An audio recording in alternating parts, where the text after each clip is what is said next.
नमस्कार। स्वदेश न्यूज की खास पेशकश स्वदेश सितारे में आप सभी का स्वागत है। मैं हूं आपके साथ भागीरथ साहू। स्वदेश सितारे में आज हम रूबरू होंगे अभिनेता पदम सिंह से। पदम सिंह का जन्म यूपी के महोबा जिले के खरेला कस्बे में हुआ। एमए की पढ़ाई की है और 4 साल एनएसडी रेपर्टरी में अभिनय किया है और लगातार रंगमंच करते रहे, एनएसडी रेपर्टरी में करते रहे। अपने आप को निखारने के बाद उसके बाद फिर मुंबई का रुख किया और वहां पर कई फिल्में, तकरीबन 50 से ज्यादा फिल्में और 100 से ज्यादा टीवी सीरियल्स में इन्होंने काम किया है। Film the legend of Bhagat Singh में अदाकारी की है, तो फिल्म गंगा जल में भी अहम भूमिका निभाई है। इस फिल्म में इन्होंने मुन्ना ठाकुर का किरदार निभाया है। तो इसके अलावा भोजपुरी फिल्म बेटा होके ता ऐसन में भी अदाकारी की है, एक अहम भूमिका निभाई है। तो टीवी सीरियल बाहुबली में भी नजर आए हैं इंपॉर्टेंट किरदार में। तो फिल्म चमकू में भी अभिनय किया है। इसके अलावा फिल्म खाकी में भी एक दमदार अभिनय के साथ इस फिल्म में नजर आए हैं। तो फिल्म राज तिलक के सह निर्माता भी हैं पदम सिंह। तो टीवी सीरियल काली, एक अग्नि परीक्षा, इस टीवी सीरियल में आशुतोष राणा के साथ इन्होंने अभिनय किया है। तो साथ ही मोहे रंग दे टीवी सीरियल और खुशी इस धारावाहिक में भी अहम किरदार में नजर आए हैं। और एज ए को प्रोड्यूसर भी, जैसे कि मैंने पहले जिक्र किया था कि सह निर्माता भी रहे हैं। एज ए को प्रोड्यूसर भोजपुरी फिल्म डमरू और राज तिलक इन्होंने प्रोड्यूस की है और राज तिलक में मुख्य किरदार भी निभाया है, नायक की भूमिका निभाई है। तो हिंदी फिल्म डायरेक्ट इश्क के भी सह निर्माता रहे हैं। तो आज हम इनसे रूबरू होंगे और जानेंगे इनके अभिनय के सफर के बारे में। फिर अभिनय के साथ ये सह निर्माता भी कैसे बने, को प्रोड्यूसर भी कैसे बने, इसको लेकर हम इनसे बातचीत करेंगे। और इस वक्त हमारे साथ सीधे जुड़ गए हैं अभिनेता और सह निर्माता पदम सिंह जी। पदम जी, आपका बहुत बहुत स्वागत है स्वदेश न्यूज की खास पेशकश स्वदेश सितारे में। नमस्कार। सभी स्वदेश टीवी चैनल दर्शकों को बहुत बहुत नमस्कार, शुभकामनाएं। पदम जी, आपकी सफ़र की शुरुआत कैसे हुई? कब आपको लगा कि एक्टिंग के क्षेत्र में मुझे जाना चाहिए, मुझे एक्टर बनना चाहिए? क्योंकि हर एक उम्र होती है और उम्र में जो छोटा बच्चा रहता है वो अगर किसी डॉक्टर को देखता है तो डॉक्टर बनने की सोचता है, वो किसी पुलिस वालों को देखता है पुलिस बनने की सोचता है, या अगर टीवी में कुछ देख रहा है तो वो बनना चाहता है। उसके अंदर एक इच्छा रहती है, लेकिन वो चंचल मन रहता है, तो कभी ये बनना चाहता है, कभी वो बनना चाहता है। लेकिन अभिनय का जो एक सफ़र था वो कैसे शुरू हुआ? उस कब आपको लगा कि मुझे इस क्षेत्र में जाना चाहिए?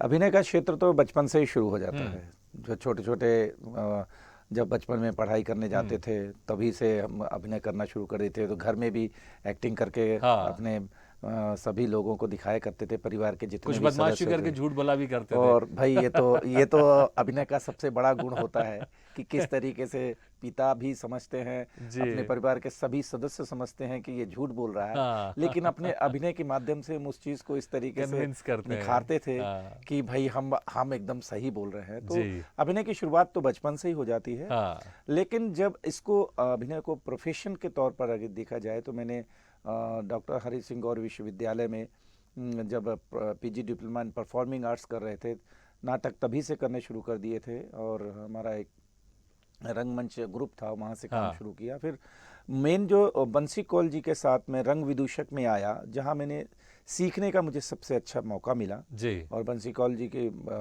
देख रेख में मैंने बहुत अच्छा काम किया। फिर हम्म। उसके साथ ही फिर 97 में राष्ट्रीय नाट्य विद्यालय रंगमंडल में बतौर अभिनेता मेरे मित्र हैं श्रीवर्धन त्रिवेदी जी, हाँ। उन्होंने सपोर्ट किया। और उसके साथ फिर मैंने वहाँ पे 4 साल अभिनय अच्छे तरीके से किया। हाँ। और उसके बाद मैं फिर मुंबई चला गया और हम्म। तभी से मुंबई में लगातार काम कर रहा हूँ। और जी। काम करते करते अब मैं को प्रोड्यूसर, अब मैं खुद का प्रोड्यूस भी करने लगा हूँ। जी। तो मैं खुद के बहुत सारे वेब सीरीज़ मैंने प्रोड्यूस की हैं हाँ। और फिल्में भी प्रोड्यूस कर रहा हूँ अब आगे चलकर। बस अच्छा, यही। जब आप मुंबई गए तो मुंबई का स्वागत, मुंबई में स्वागत कैसा हुआ आपका? क्योंकि मुंबई जाते हैं तो बहुत सारी समस्याएं रहती है, किधर जाना है, कैसे शुरू करना है। तो क्या, क्योंकि आप एनएसडी रेपर्टरी में आप कई सालों से आपने काम किया, क्योंकि आपके कई सीनियर भी पहले से मुंबई में होंगे, तो क्या उन चीज़ों का फ़ायदा मिला या फिर आपको भी वहाँ पर ज़ीरो से शुरुआत करनी पड़ी?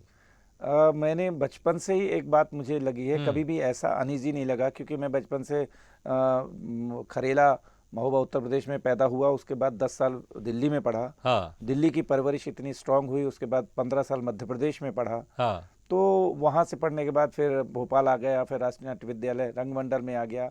जब बम्बई पहुँचा तो मुझे, क्योंकि मैं इतने जगह से होके आया था, तो मुझे हाँ। ऐसा कुछ नहीं लगा कि नई जगह है। जी। और मैंने कभी संघर्ष के लिए नहीं किया काम। मैंने वहां पहुंचा कि मैं बम्बई में काम करने जा रहा हूँ। हाँ। तो मैंने बस मैं एक थ्योरी में चलता हूँ, चाहे इसको आध्यात्मिक थ्योरी भी मान लें, कि हाँ। कन्हैयालाल कृष्ण जी को मैं इतना मानता हूँ कि अगर उसने दुख दिया होगा तो वो प्रसाद के रूप में होगा, तो दुख दुख सा नहीं लगता है। बिल्कुल। तो ऐसे ही जब मुझे वहाँ पर, हालांकि मुझे ऐसा कोई कष्ट रहा भी नहीं, हाँ। अपने जानने पहचानने वाले काफ़ी लोग थे वहाँ पर। तो काम करते करते, और वहाँ मैं काम करने गया हूँ, मैं वहाँ स्ट्रगल करने नहीं गया हूँ। मैं अपना अपना ये समझ के गया हूँ, तो ये तो भारतवर्ष से कोई बाहर नहीं है, जी। मेरी अपनी मिट्टी है, मेरा अपना वतन है, और मैं हाँ। बुंदेलखंड से पैदा हुआ हूँ। तो बुंदेलखंड में एक खासियत है कि आदमी अगर बीमार होता है तो वहाँ की मिट्टी खा लेता है, तो उसमें ही वो हाँ। ठीक हो जाता है। जी। ये मेरी सोच को लेके गया था। तो हाँ। और बम्बई ने भी पूरा भरपूर तरीके से मेरा स्वागत किया है, और कहीं कोई दुविधा नहीं रही। हाँ। बहुत मेरे मित्र लोगों ने भी सहयोग किया, और हर तरीके से सहयोग मिला, और मुझे वातावरण में भी कोई वहाँ सब अपना सा ही समस्या नहीं लगा। हुई। लेकिन पर जब आप मुंबई गए तो मुंबई जाने के बाद जो आपका पहला ब्रेक था वो कितने समय के बाद मिला, और क्या था वो पहला ब्रेक? पहला ब्रेक मेरे को वो 6 महीने बाद मिला। अच्छा। ब्रेक क्या मिला, एक छोटा सा सीरियल मिला था, हाँ। DD1 का था, वो किया। हाँ। और उसके बाद फिर मतलब काम समर्पण के साथ किया, जी। तो फिर काम मिलना शुरू भी हो गया। फिर प्रकाश हम्म। झा जी के साथ गए, तो प्रकाश झा जी ने बिल्कुल आत्मीयता के साथ काम दिया कि अच्छा। तुमको ये सब करना है, और बहुत स्नेह के तो साथ। कौन सी फिल्म थी जो आपने उनके साथ की थी, प्रकाश मैंने प्रकाश झा झा के के साथ? साथ गंगा जल की, मैंने अपहरण हाँ। की, मैंने चक्रव्यूह की, मैंने हाँ। उनके साथ बाहुबली एक साल पूरा सीरियल किया। हाँ। तो प्रकाश जी ने हमेशा ये कहा कि तो ये आपका अपना प्रोडक्शन हाउस है, हाँ। जब चाहो ना तुम्हें स्ट्रगल अच्छा, करने की मैंने जरूरत सुना नहीं। भी उनके बारे में, प्रकाश झा जी के बारे में, कि वो अगर एक तरह से फैमिली की तरह वो अपने जो आर्टिस्ट होते हैं उनको रखते हैं वो। इसलिए मैंने देखा है कि बहुत सारे जो कलाकार हैं कई फिल्मों में रिपीट भी होते हैं उनके अक्सर। तो एक अगर हाँ। अगर फिल्म बनाते वक्त और कास्टिंग के वक्त अगर आप हाँ। पहुंच जाएंगे, तो आप उसमें काम कर पाएंगे। हाँ। वरना प्रकाश झा के साथ कैनवास इतना बड़ा हो चुका है, हाँ। और हाँ, वो पर्सनली तौर पे सब किसी को जानते हैं, लेकिन जब कास्टिंग वगैरह होती है तो और लोगों को काम दे देते हाँ। हैं। तो इस वजह से जो नहीं आ पाते उसका हाँ। रीजन ये हो सकता है, लेकिन पर्सनल तौर पर अच्छा, अगर आपने कास्टिंग का बोला, आज की कास्टिंग को लेकर भी तो आजकल सब कास्टिंग डायरेक्टर की पहले क्या प्रोड्यूसर डायरेक्टर खुद मुझे लगता है शायद किया करते थे, लेकिन अब कास्टिंग डायरेक्टर की सारी जिम्मेदारी होगी, वो सब कर रहा है कास्टिंग आजकल। हाँ, वो बायोडाटा अब छटनी के, देखो काम कैनवास इतना बड़ा हो गया है, हाँ। तो हर चीज के लिए काम बांट दिया गया है। तो अब कास्टिंग एक पर्टिकुलर एक हिस्सा ऐसा हो गया है हाँ। कि सबके बायोडाटा, सबकी इंक्वायरी और ये सब करने की वजह से उस क्षेत्र में वो चला गया है। तो कई दफ़ा जो है जिन लोगों को काम मिलना चाहिए तो नहीं मिल पाता है, ये अलग बात है। लेकिन हाँ, अगर अगर जिस समय कास्टिंग हो रही होती है उस समय अगर उपयुक्त व्यक्ति के पास या डायरेक्टर के पास पहुंच जाते हैं तो अलग बात होती अलग है। बात बस इतना ही है। हाँ। बाकी जो अच्छा काम करेगा हाँ। मुंबई उसको देती है, बिल्कुल। देर से देती है, लेकिन देती जरूर है, देता है। बिल्कुल बिल्कुल सही कहा आपने। अच्छा, आपने वो टीवी सीरियल जिक्र किया आपने, बाहुबली, इसमें पंकज त्रिपाठी भी हैं जो अब बहुत बड़े सुपरस्टार हैं, तो कैसा एक्सपीरियंस था उनके साथ काम करने का और उस टीवी बाहुबली में सीरियल का? पंकज त्रिपाठी के साथ मेरी अच्छी ट्यूनिंग थी। और हाँ। पंकज त्रिपाठी अपने आप में इतना हम्बल है और जमीन से जुड़ा हुआ है हाँ। कि कई लोगों पे अभिनय सवार हो जाता है। हाँ। तो उसमें मानसिकता के तौर पर अभी स्टारिज्म सवार नहीं हुआ है। वो बिल्कुल अपनीयता, आत्मीयता और जो फ्रेंडशिप तरीके जो होती है उस तरीके से बड़ा अच्छा आज भी वैसा ही है। जब भी फोन करो तो रिस्पांस तुरंत देते हैं कि दादा कैसे हो, क्या है। हाँ। तो क्योंकि उनसे तो लंबा समय साथ में रहे हैं, तो हाँ। आज भी वो बड़प्पन की दृष्टि से देखा जाए तो उसके अंदर है गहराई, जी। गंभीरता, तो ये कह सकते हैं हम। और बिल्कुल। अच्छा है वो। और अजय और देवगन के साथ तो आपने गंगा जल भी की और the legend of Bhagat Singh भी आपने की जी है। जी जी, तो उनके साथ कुछ अपहरण भी की उनके हाँ, साथ, अपहरण तो और खाकी भी की उनके हाँ, साथ। वही मैं आगे और जिक्र कर तो रहा था अजय आपकी जी बहुत। तो बहुत हाँ। इंजॉइंग है, हाँ। बहुत सपोर्टिंग है, और मैं चाहता हूँ कि उनके साथ हमेशा काम करने को मिले। वो अ, जब सेट पे पहुँचते हैं हाँ। तो लाइवनेस माहौल होता है, हाँ। कोई स्टारिज्म नहीं होता, और सबके साथ मिलकर काम करते हैं, तो उनके साथ इजी होता है काम करना बहुत।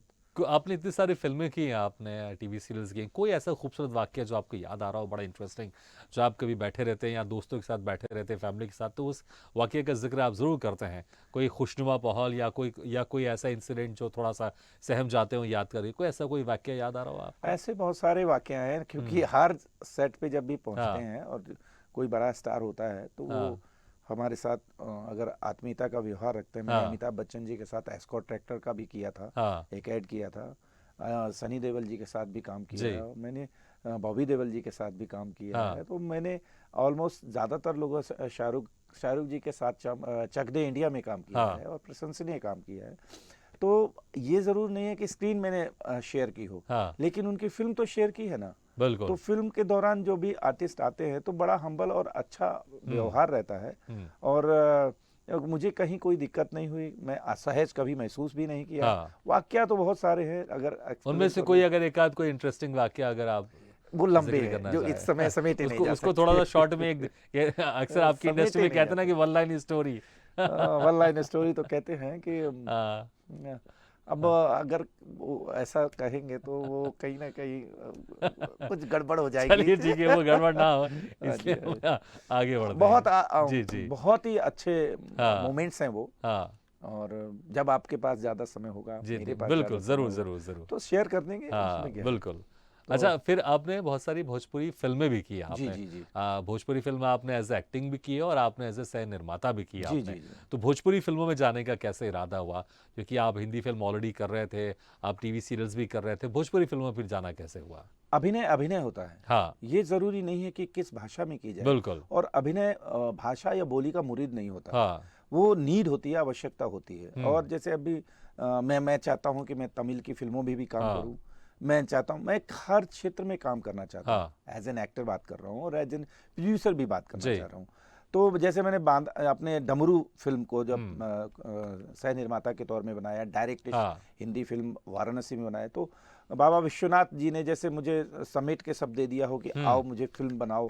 उन फिल्मों में मैंने मेरे बाबा मोशन हुँ। पिक्चर्स प्राइवेट लिमिटेड के प्रदीप शर्मा जी थे, उन्होंने अहम जिम्मेदारी दी हाँ। और उस जिम्मेदारी को मैंने बखूबी निभाया। इसमें बाबा विश्वनाथ जी ने पूरी कृपा की दृष्टि से मेरा काम किया है। मैं अपने आप को इसका श्रेय नहीं देना चाहता हूं, हुँ। क्योंकि जो भी समस्या आई उन्होंने खुद आगे आकर समस्या की, ये मैं प्रत्यक्ष बता सकता हूं और जी। मेरा ऐसा अनुमान नहीं है, मैंने देखा हुआ है कि हाँ। इस समस्या का समाधान कैसे हो सकता है। हुँ। तो डमरू हमने जो पहले शिव पर आधारित फिल्म बनाई थी, हाँ। उसके बाद राज तिलक बनाई। राज तिलक के बाद फिर हमने तो ये ख़्याल कैसे आपके ज़हन में आया कि एक्टिंग करते-करते मुझे को प्रोड्यूसर भी बनना चाहिए? क्योंकि को प्रोड्यूसर में जब पैसे लगते हैं तो थोड़ा-सा रिस्की मामला होता है, हर कोई उसको लगाता नहीं पैसे। तो ये सारी चीज़ें कैसे दिमाग में आया, ज़हन में आया कि मुझे को प्रोड्यूसर भी बनना चाहिए? गंगाजल फिल्म करने के बाद मैं हुँ। उस प्रोडक्शन हाउस को भी देखता था। हाँ। मैं प्रकाश झा की एक्टिविटीज़ को भी देखता था। हुँ। वो डायरेक्शन करने के साथ किस किस तरीके से कैमरा भी हैंडल करते हैं, हुँ। प्रोडक्शन भी हैंडल करते हैं, हर व्यक्ति को खुश भी रखते हैं, उसकी हुँ। खुशी के साथ सेलिब्रेट भी करते हैं, हाँ। गलती करते तो नाराज़ भी होते हैं। हाँ। तो वो चीज़ मेरा एक, अगर मैं देखा जाए सच बताऊं तो मैंने प्रकाश झा के गंगाजल के दौरान मैंने प्रोडक्शन भी सीखा था हुँ। और अभिनय के साथ में इतने बड़े बड़े महान महान आर्टिस्ट हुए, जी। उनके साथ एक अच्छा रेपो भी बनाया हुँ। और वहाँ से ट्यूनिंग भी बनी। तो मैंने को प्रोड्यूसर के हैसियत से अब मैंने ये भी सोचा कि मैं निश्चित तौर पर प्रोड्यूसर भी बनूंगा और हुँ। मैं अपने लिए भी काम करूँगा जो मेरा खुद का भी एसेट होगा। हाँ। तो फिर मैंने अपने क्षेत्र बांदा में मैंने भोजपुरी फिल्म बनाई है, जहाँ की हुँ। बुंदेलखंडी भाषा होने के बाद मैं सब लोगों का यही सवाल होता था कि आप बुंदेलखंड में भोजपुरी क्यों बनाते हैं। हाँ। तो मैंने कहा अगर बुंदेलखंड एक माँ जो है, एक माँ थोड़ी सी कमज़ोर है हाँ। और उसकी दूसरी बहन थोड़ी स्ट्रांग है, हाँ। तो एक दूसरे के सामंजस्य से मौसी अगर सपोर्ट कर देती है तो हाँ। बुंदेलखंड में अगर भोजपुरी बन जाती है तो मौसी का घर हुआ ना वो। बिल्कुल। तो इस तरीके से हमने जो है वहाँ पर 2 फिल्में बनाई। हाँ। सबका बाप अंगूठा छाप, हाँ। निरहुआ जी के साथ सुपरस्टार हैं, बहुत अच्छे अभिनेता क्या हैं, बात है। और केसारी लाल जी हैं। हाँ। वो भी बहुत अच्छे अभिनेता और हम्म। उनको वहां पर लाकर और बहुत अच्छा प्यार बुंदेलखंड की जनता ने दिया। और बुंदेलखंड एक्चुअली में मेरा खुद का भी प्रयास है कि वहां पर एक अच्छी मिनी फिल्म इंडस्ट्री बनना चाहिए, जिस तरीके से योगी आदित्यनाथ जी चाहते हैं कि नोएडा में बने। हाँ। मैं चाहता हूं एक मिनी फिल्म इंडस्ट्री बुंदेलखंड में भी होनी चाहिए। हम्म। लंदन में मैंने 6 फिल्में की हैं, केसारी अच्छा। लाल जी, हाँ भोजपुरी फिल्म है। भोजपुरी फिल्में केसारी लाल जी के साथ हाँ। की है, पवन सिंह के साथ की है और निरहुआ जी के साथ की है। हम्म। और बहुत अच्छा एक्सपीरियंस लंदन में करने का मुझे मौका मिला है। तो और अभय सिन्हा जी का मैं शुक्रगुजार हूँ इसमें, वो उसके प्रोड्यूसर थे। तो लंदन में भी मेरा अच्छा सुखद अनुभूति की मुझे जी। प्राप्ति हुई है। अच्छा, कोई कोई अगर संवाद आपको अगर याद हो आपकी भोजपुरी फिल्म का, या आपको कोई हिंदी फिल्म का अगर कोई संवाद, अगर कोई 1-2 लाइन याद हो, तो मुझे लगता है दर्शकों को बड़ा अच्छा लगेगा। क्योंकि फोटोज देख रहे हैं दर्शक, आप कहीं कुछ एंग्री यंग मैन के तहत दिख रहे हैं, तो कहीं आप सरपंच की भूमिका में ऐसे कुछ नजर आ रहे हैं। तो कोई अगर कोई संवाद अगर आपको याद हो, अगर कोई सा 1-2 लाइन, संवाद तो बहुत सारे याद तो हैं कोई और कोई 1-2 लाइन जो आपको बड़ा फेवरेट लगता हो, या अभी आपके जहन में आ रहा हो, याद आ रहा हो आपको, जो कि वैसे भी मैंने भी कई भोजपुरी फिल्में देखी हैं, उसमें डायलॉग और संवाद बड़े इंटरेस्टिंग रहते हैं। तो कोई भी अगर आपको मैं 1-2 लाइन पंजाबी याद आ में की है और बहुत सारी ऐसी फिल्में भी की हैं पंजाबी भी की है आपने? हाँ, पंजाबी में तो तुसी की चाहते हो कि मैं सड़का उत्ते मारा मारा घूमा, ऐ नहीं हो सकता। और भोजपुरी में की गले वाह। बात क्या है कि जब जी। हम संवाद बोलते हैं हाँ, तो संवाद के पीछे बैकग्राउंड होता है। बिल्कुल। अभी मैंने ये संवाद बोला और इसको इमोशन के साथ यदि मैं बोलता हूँ हाँ, तो उसके पीछे बहुत सारा नेटवर्क होता है, बिल्कुल। तब वो अच्छा लगता है, कर्णप्रिय लगता है। हाँ, अभी मैं बोलूंगा तो ना दर्शकों को उतना अच्छा लगेगा, ना मुझे अच्छा लगेगा, ना आपको भी अच्छा ठीक है। लगेगा। अच्छा, आपने एक्टिंग कर ली, आप सह निर्माता भी हैं, इसके अलावा और क्या, मतलब आपने कहा प्रोडक्शन भी किया आपने, तो कुछ लिखते भी हैं, जी। गाते भी हैं, या म्यूजिक कंपोज भी करते हैं जी, इसके साथ साथ कुछ और? हाँ, लिखने का शौक मुझे शुरू से रहा हाँ। है, बचपन से ही रहा है। सॉरी। हाँ, मैंने एक बुंदेलखंड में आल्हा उदल का नाम सुना होगा। जी, बिल्कुल, बुंदेल बिल्कुल, राजवंशों हाँ। में जिनकी बड़ी गाथा रही है जी। और हिंदुस्तान का, भारतवर्ष का जो इतिहास है, हाँ, बिना आल्हा उदल की वीरता के अधूरा है। बिल्कुल। उस पे ही मैंने एक रिसर्च वर्क किया है, फेलोशिप भी मुझे हाँ। भारत सरकार की तरफ से मिली है, चंदेलो राजवंश को लेकर। और उनकी वीरता की कहानी जो पद्य शैली में होती है, उसमें मैंने 7 लड़ाइयाँ लिखी हैं क्या बात जो है। अभी मौजूद है। और अगर आगे बात क्या बने फिल्म तो लिखा पद्य आपने कि टीवी सीरियल? ये नहीं, पद्य शैली में गाथा लिखी। अच्छा, गाथा लिखी है आपने। 7 लड़ाइयाँ जो आल्हा उदल, पृथ्वीराज चौहान और करिया मुंडा, इन सब के बीच में हमारा ऐतिहासिक गवाह है इस चीज के लिए कि कितने वीर शूरवीर थे वो। अच्छा, कोई एक आध लाइन कुछ अगर आपकी याद हो जो आपने लिखी हो, तो मुझे लगता है ये आप गाने स्टाइल में तो नहीं बोलूंगा, लेकिन आप उसको पढ़ने स्टाइल में जरूर बोल सकते हैं, क्योंकि मुझे लगता है दर्शकों को थोड़ा अच्छा लगेगा कि पद्य स्टाइल में कैसे आपने उन चीजों को लिखा होगा। कोई अगर एक लाइन याद आ रही हो आपको तो? जैसे महोबा की वीर गाथा के बारे में कहा जाता है। हाँ। तो कहते हैं कि जब बर्मा जो है हाँ। युद्ध के लिए जा रहा है, तो बर्मा की ससुराल पृथ्वीराज चौहान के यहाँ पर बताई गई है। तो उस समय जो है जाते हुए जा रहा है, तो उसी बीच में जो है उसकी माँ जो कहती है कि तुम जो है जा रहे हो, ऐसा ना हो तुम्हारा प्यार पनप जाए ससुराल के प्रति। तो उस समय जो है तुमको ये रहना है कि लड़ना है। तो उस समय माँ को एक जवाब देता है कि तू चाहे मर जाए, रंजीत की लाश आई हुई है, उसको कह रहा है ऐसे आ जाना, लेकिन ये ना समझ में आओ कि पीठ दिखा के चला गया। तब वो कहता है बर्मा अपनी माँ से कि रसिक तराने छोड़ चुका हूं तरल क्रांत के नारों पर, और चुम्बन चुम्बन छोड़ चुका हूं मर्दानी ललकारों पर, और रसकताए भुला चुका हूं भीषण रम हुंकारों पर, और नरम कलैया छोड़ चुका हूं जहर बुझी तलवारों पर, कि बेटा सिंह चाल से जाओ जाते हैं छड़ जाने के, और गंगधार हो जंगधार है दो ही पर नहाने के, और 7 लाख के अब मोर्चा बाजे जब तेगा कैधार, और निश्चित मानता है अपने मां कि तोरे विजय भये तैयार, बालक से युद्ध करना आचार्य की अनरीत है, इसलिए रणभूमि में तेरी ही जीत है। क्या बात है, बहुत खूब, बहुत ही जबरदस्त। तो वीरता की बात देखिए, है। मुझे पता था कि जब आप करेंगे तो इतना जबरदस्त करेंगे, इसलिए मैं बार बार मैं आपको थोड़ा फोर्स भी कर रहा था। महोबा के बारे में कहा जाता है कि पूरी कचौड़ी यहाँ में लेना, और 12 मास चले तलवार, और एक खा मारे 2 मर जावे, तीसर खौफ खाए मर जाए। क्या बात है, बहुत ही जबरदस्त। ये महोबा की वीरता की बात अलग है, इतना ही कह सकता हूं। बिल्कुल बिल्कुल बिल्कुल। अच्छा, एक फिल्म आप कर रहे हैं डॉटर ऑफ इंडिया, जो कि आपकी जी, अपकमिंग जी, फिल्म है। जी, जी, जी। तो कुछ बताएं इस फिल्म के बारे में, किस तरह ये के एक किरदार में आप नजर आएंगे, और क्या इसमें एज ए मुख्य भूमिका में तो आप हैं ही, क्या इसको प्रोड्यूस भी आप ही कर रहे हैं?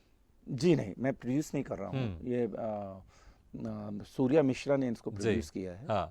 एक बाप और बेटी की बहुत मार्मिक कहानी है हाँ। कि बाप जो है अपनी बेटी को पढ़ाने के लिए सब कुछ निछावर कर देता है। माँ अपनी बेटी के लिए क्या नहीं करती है। दो ही बेटियां हैं उनकी, और बेटी को किस तरीके से बाप अपना सब कुछ समर्पित करके उसको आगे बढ़ाता है, कहानी का किरदार है। जी।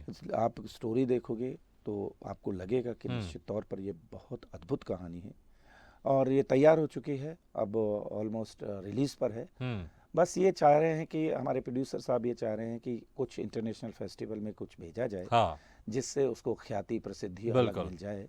इस वजह से कोई केवल रिलीज नहीं हो हाँ। रही है, लेकिन जल्द ही वो आपको सिनेमा में देखने को मिलेगी, ऐसी मुझे उम्मीद है, और प्रोड्यूसर को भी मेरी उम्मीद है। बिल्कुल, नहीं, इसके लिए आपको मैं अभी से शुभकामनाएं देता हूँ, आपका जो अपकमिंग प्रोजेक्ट है। थैंक यू भागीरथ जी। बिल्कुल। अच्छा, इसके अलावा और क्या कुछ जब आपके पास खाली समय रहता है, क्योंकि अगर हम इसकी फिल्म इंडस्ट्री या टीवी इंडस्ट्री से अगर इतर की बात करें, तो बाकी आप खाली समय में आप क्या कुछ करते हैं, आप किस तरह से अपना समय व्यतीत करते हैं? इस समय तो उतना समय नहीं है, लेकिन खाली समय पे मेरे क्षेत्र के लोग, क्योंकि मेरा कैनवास काफ़ी बड़ा है, लोगों से दोस्ताना बहुत है। सागर में पढ़ा, दिल्ली में पढ़ा, गढ़ी मलहरा में पढ़ा, छतरपुर में पढ़ा, तो इस वजह से मेरा कैनवास बड़ा है। तो ज़्यादातर वक्त जो है मैं परमार्थ में देता हूँ। अगर मेरे यहाँ से कोई व्यक्ति आ जाता है और बीमार है, क्योंकि टाटा मेमोरियल कैंसर हॉस्पिटल वहाँ पर है, तो अगर मेरे क्षेत्र का कोई भी व्यक्ति आता है, या कोई भी व्यक्ति मुझे रात में कभी भी फ़ोन करता है, तो हमेशा तत्पर रहता हूँ उसकी मदद करने के लिए।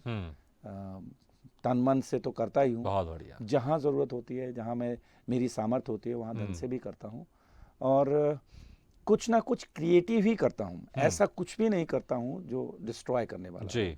और सच बताऊँ तो मैं हज़ारों साल में, मतलब ये बात कहना चाहिए नहीं कहना चाहिए, लेकिन मैं मोदी का बहुत बड़ा प्रशंसक हूँ। अच्छा।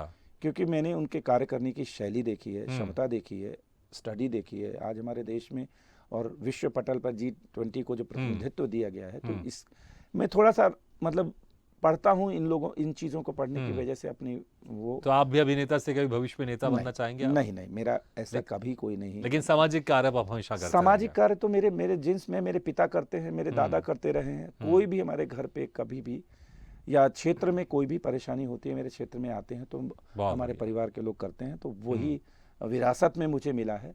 और बहुत बढ़िया। मेरे दोस्त लोग जो हैं, वो सब लोग का पूरा सहयोग भी रहता है। बिल्कुल पदम जी, समय बहुत कम है, जाते थे एक आखिरी सवाल आपसे कि कोई ऐसा किरदार जो आप करना चाहते हैं, क्योंकि कोई ऐसा ड्रीम रोल जो जब आप इस इंडस्ट्री में आए थे, या पहले से ही कि मैं जब इस इंडस्ट्री में जाऊंगा, एक्टिंग करूंगा, तो ये किरदार मुझे मिलना चाहिए, कोई ऐसा किरदार जो अभी भी आप करना चाहते हैं, अभी तक आपके खाते में नहीं आया, भले आपने क्योंकि 100 से ज़्यादा आपने टीवी सीरियल कर लिए, 50 से ज़्यादा आपने फिल्में, कितना सारा लगातार आप काम करें, कोई ऐसा आपको पसंदीदा किरदार जो आप करना चाहते हैं?